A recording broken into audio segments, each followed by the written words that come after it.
Imagine a world where you could look up at the moon and know that people, real, living, breathing people, are up there walking around, working, exploring, maybe even video chatting back to Earth. Sounds like science fiction, right? Well, not anymore. Because if SpaceX has its way, this dream might soon become our new reality. Everyone's been talking about Mars for years, but in the shadow of those red planet headlines, a quieter, more immediate revolution is taking shape. The moon is back in the spotlight. And SpaceX is sprinting toward a future where a permanent lunar base isn't just possible, it's inevitable. SpaceX isn't just dreaming about putting astronauts on the moon. No, they're planning to establish an actual base, a real, self-sustaining human outpost that could exist within this very decade. That's right, a fully functional habitat, equipped for science, exploration, and even industry.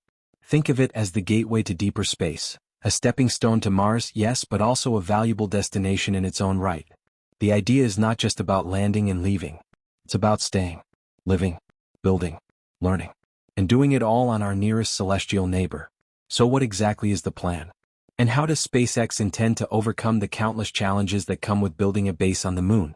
At the core of this bold lunar vision is one extraordinary vehicle, Starship. You might have seen its test flights, its massive steel frame, or those incredible animations of it landing gracefully on the moon's dusty surface. But Starship is much more than a fancy rocket. It's a game changer.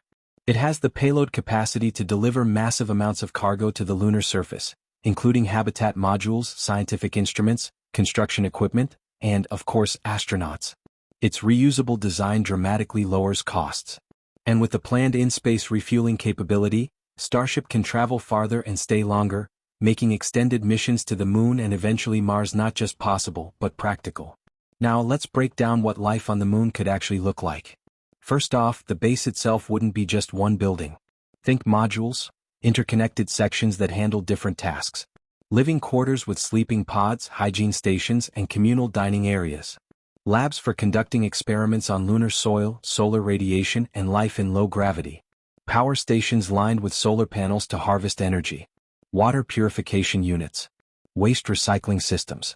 And maybe even a greenhouse, growing leafy greens under artificial lights. The goal is autonomy. A system that doesn't need constant resupply missions from Earth. Science is a huge driver of this plan. The moon is a treasure trove of data waiting to be unlocked. Its surface tells a story of the solar system's early days. There are craters that have remained unchanged for billions of years, preserving secrets from the universe's infancy. By studying the moon's geology, scientists hope to answer fundamental questions about how Earth and its neighbors formed. Then there's the hunt for water ice in permanently shadowed craters. If found in abundance, it could be split into hydrogen and oxygen, giving us fuel to power rockets and water to sustain astronauts.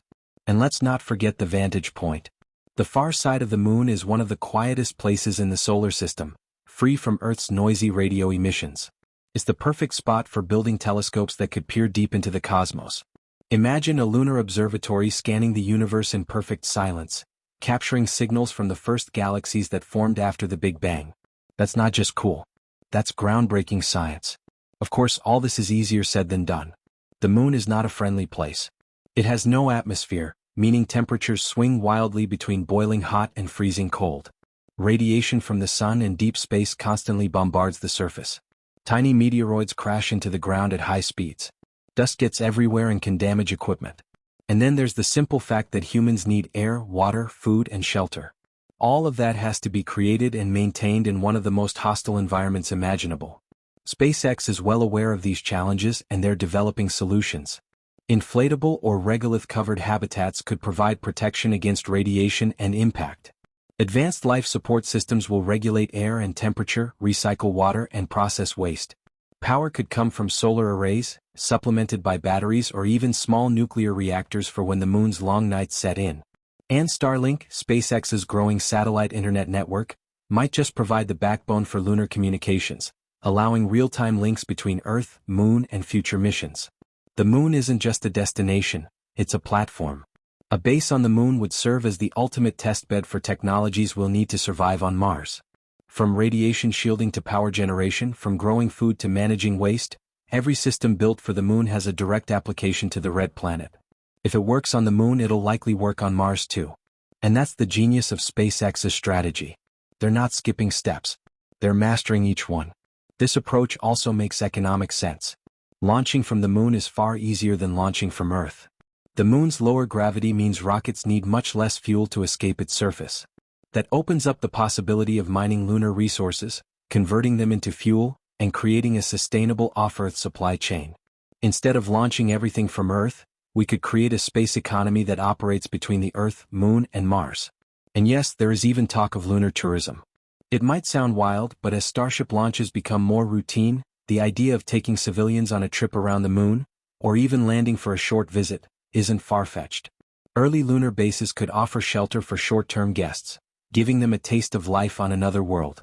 And let's be honest, the first people to spend a night on the moon with a view of Earth hanging in the sky will never forget it. But let's not get ahead of ourselves. Before tourism, industry, and scientific breakthroughs, we need boots on the ground. That's where NASA's Artemis program comes in. SpaceX is already working closely with NASA, having been awarded the contract to build the human landing system for Artemis 3, the mission that will return astronauts to the moon. If all goes well, Starship will carry those astronauts down to the surface, marking humanity's first return since 1972. This is the beginning of a new era. Once that initial landing is successful, the real work begins. Building up infrastructure, landing more equipment, expanding the habitat, and eventually establishing a community. It'll start with small crews, maybe just 4 or 6 people at a time. But over time that number will grow. Supply chains will strengthen. Technology will improve. And one day we might look up at the moon and see lights shining back. The moon will no longer be a place of mystery and myth. It will be a place of science, industry, and life. A place where kids might grow up looking at lunar cities in textbooks, not as science fiction but as history. And it all starts with SpaceX, Starship, and one of the boldest visions for humanity's future in space ever conceived. So the next time you hear someone ask, why go back to the moon? You can tell them it's not just about going back. It's about going forward. The moon is not the final destination. It's the launch pad. And SpaceX, they're already on the countdown. The journey to building a sustainable lunar base is not just a dream. It's an audacious challenge with very real engineering, political, and human hurdles. And yet, the momentum is building. With the Artemis program led by NASA and SpaceX's Starship playing a crucial role, we are witnessing a realignment of priorities in space exploration. Let's dive into the next phase of this lunar vision, turning plans and prototypes into a living, breathing outpost on the moon. The conversation begins with infrastructure, not just landing there but staying. One of the primary concerns when building on the moon is shelter. You can't just pitch a tent and call it a day. The lunar environment is brutally hostile. Temperatures swing from scorching highs of 127 degrees Celsius in the sun to bone-chilling lows of minus 173 degrees Celsius in the shade. Radiation levels are several times higher than what astronauts face on the International Space Station.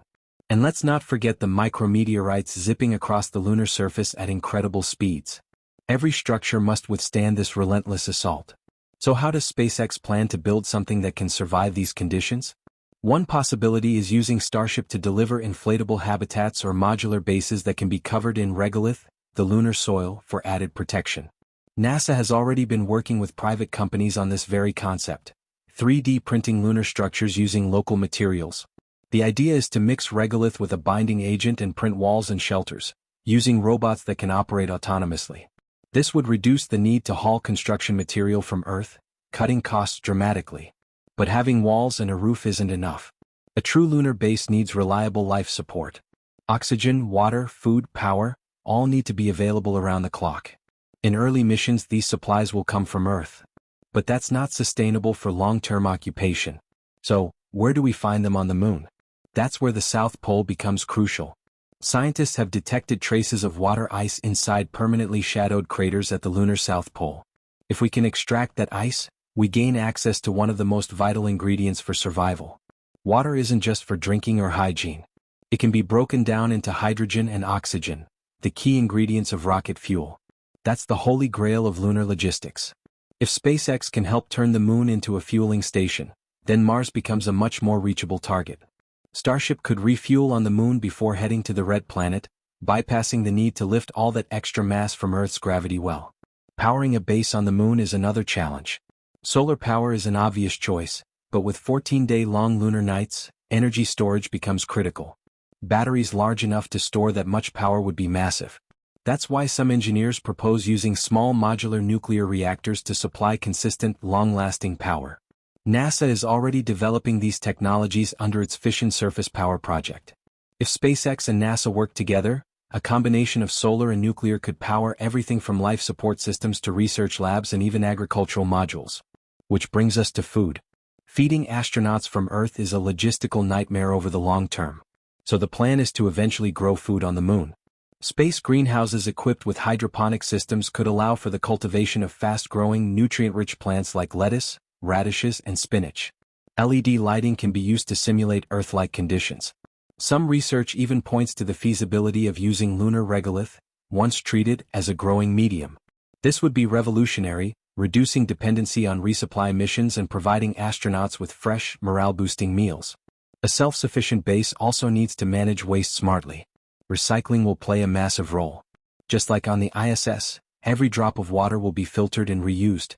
Solid waste can be processed and potentially repurposed as building material or radiation shielding. Human waste, properly treated, might even fertilize the lunar gardens.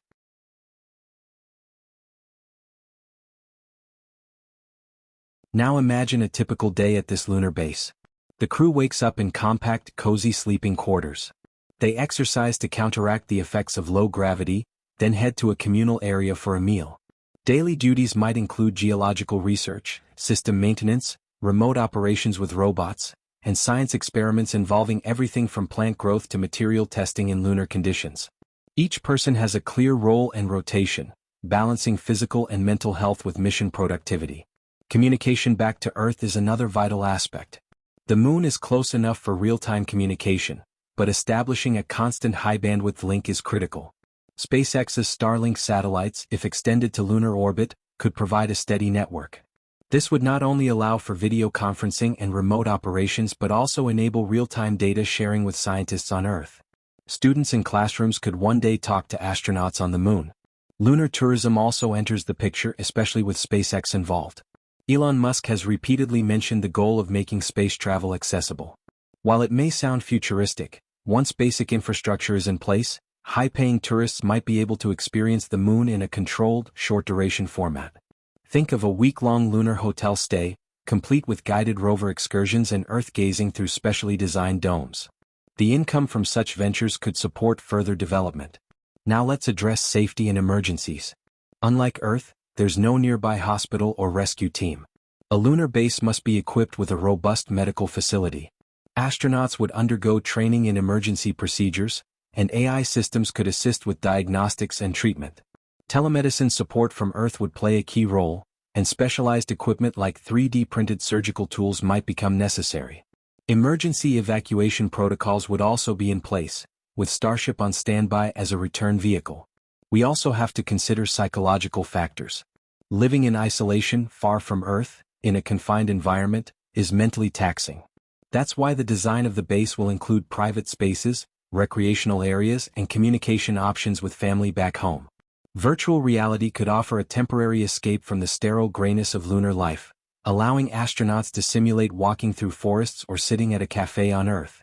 These small comforts could have a huge impact on morale and mental health. Another major goal for this lunar base is scientific advancement. The moon provides a stable platform for astronomical observations. A telescope placed on the far side of the moon, shielded from Earth's radio noise, could observe the universe with unprecedented clarity. Lunar geology also holds clues about the early solar system.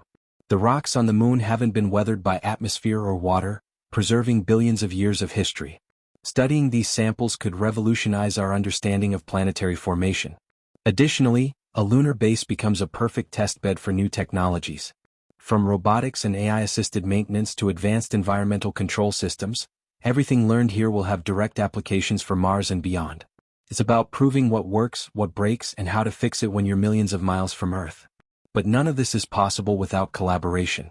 Governments, private companies, and international space agencies must work together.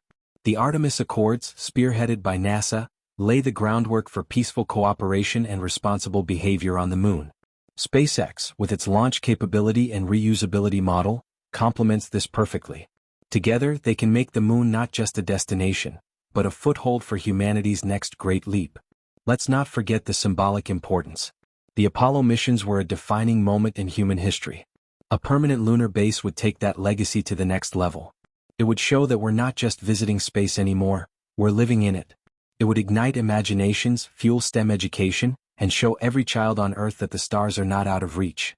And in the long-term vision, the moon might even serve as a trade and transport hub. Ships traveling to Mars could assemble here, refuel here, and train here. The lower gravity makes launches cheaper, and the location is ideal for staging missions deeper into the solar system. We might even mine rare elements or manufacture unique materials only possible in lunar conditions. The possibilities are vast, and SpaceX is preparing the launch pad. In conclusion, forgetting Mars isn't really the message. It's just that before we can go to Mars, we need to master the moon. And with SpaceX at the helm, the dream of a permanent lunar base is no longer a fantasy. It's a blueprint under construction, one rocket launch at a time. What happens next is up to us, but one thing's for certain: humanity's next giant leap is closer than we ever imagined. This isn't science fiction. This is the next frontier. And we're almost there.